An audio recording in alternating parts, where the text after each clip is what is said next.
A lot of us, what we do is that we say, my child will never go through what I went through. My children, it's because of my children that I'm suffering this. It's because of my children that I'm working. So we run from pillar to post. We run everywhere, trying to make sure that we provide for our children. We are saying, I just want to provide for the children so that these children will not suffer, so that your children will not go through what I went through, so that these children will have a better life.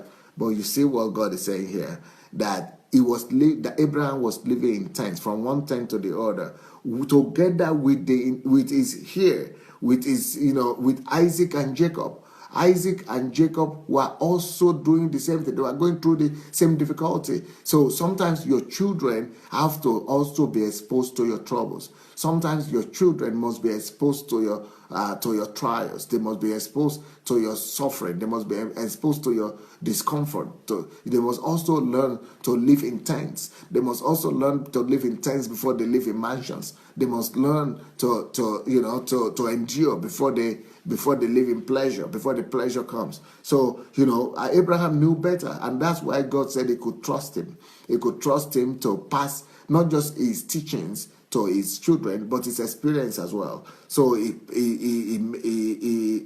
went through hard situations, hardship, but he also made his children and his Isaac and Jacob pass through the same hardship, so that they will learn the hard way. They will learn to achieve success. They will learn to pay the price for success. And so that when Abraham is gone, and when it is now their own turn and generation, they are used to difficulties. They are not afraid of difficulties. They are not afraid of adversary. But many of us today, we want to shield our children from adversary. We want to shield our family from adversary. We just say we don't want them to repeat what we have gone through. But one day or the other, we will go. And once we are gone, they will now be left face to face with adversary. They will now be left alone, one-on-one, with trouble and problems. And because you have not trained them to cope with problems and troubles, they become victims in life.